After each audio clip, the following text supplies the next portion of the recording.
Welkom in Limburg. Is Limburg een goede wandelbestemming? Wij gaan het uittesten en we starten hier op de Sea Mine voor een beetje, een tikkeltje cultureel erfgoed. Kom maar mee!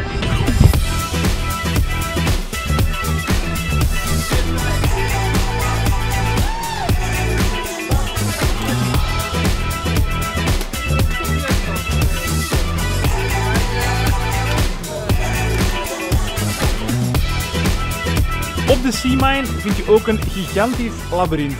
En we staan op het punt om dit stalen labyrint van 1 kilometer te ontdekken. Als we daar maar goed uitkomen.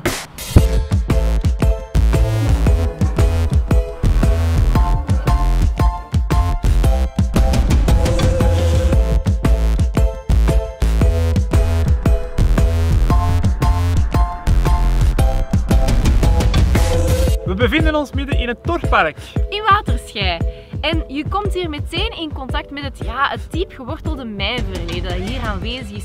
Met de Ter Hiels hier op de achtergrond, uitgestrekte naaldbossen en ideaal om te wandelen, met de hond, te fietsen, van alles en nog wat. Ja, wat opvalt persoonlijk is dat je hier tot rust kan komen.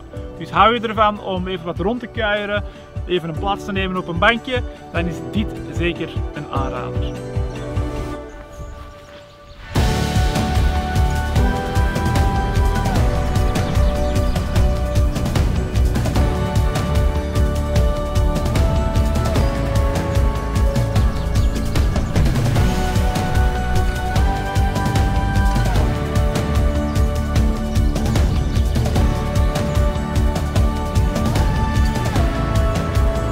De Vlinderstraat is hier een echt begrip. Het heet dan ook voor niets de straat van de zintuigen, want je kan er ongelooflijk veel en lekker eten.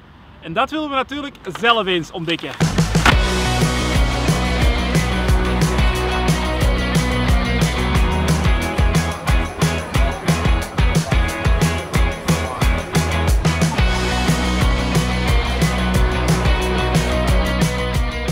Welkom in natuurgebied De Hoepvaart. Hier zijn prachtige wandel- en fietswegen, maar ook de cascadevijvers en daar zouden naar verluid bevers zijn. Alleen is de kans klein dat je ze ziet, maar wie weet vinden we wel een dam of hier en daar wat knaagsporen op een boomstam. Wie weet.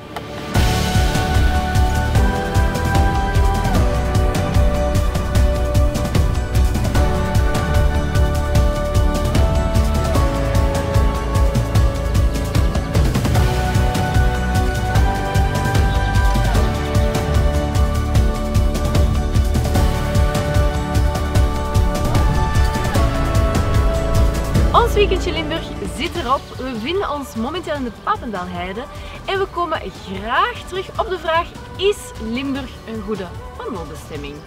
Ja, want het heeft alles om een ideale wandelbestemming te zijn. Het heeft goed aangelegde wandelpaden. Het heeft een rijke geschiedenis met het mijnerfgoed en daarnaast ook hier en daar wat vakmanschap. En dat weten wij wel te appreciëren. Klopt. En de verschillende landschappen, de paarse heides als in bloei staan, de dichte bebossing, ook verschillende waters. Dus, En niet de Ter Hiels te vergeten, wat toch ook uniek is aan deze regio. We hopen met deze video jullie te inspireren om zelf op pad te gaan hier in Limburg. En wie weet komen jullie wel tegen. Tot de volgende keer. Dag!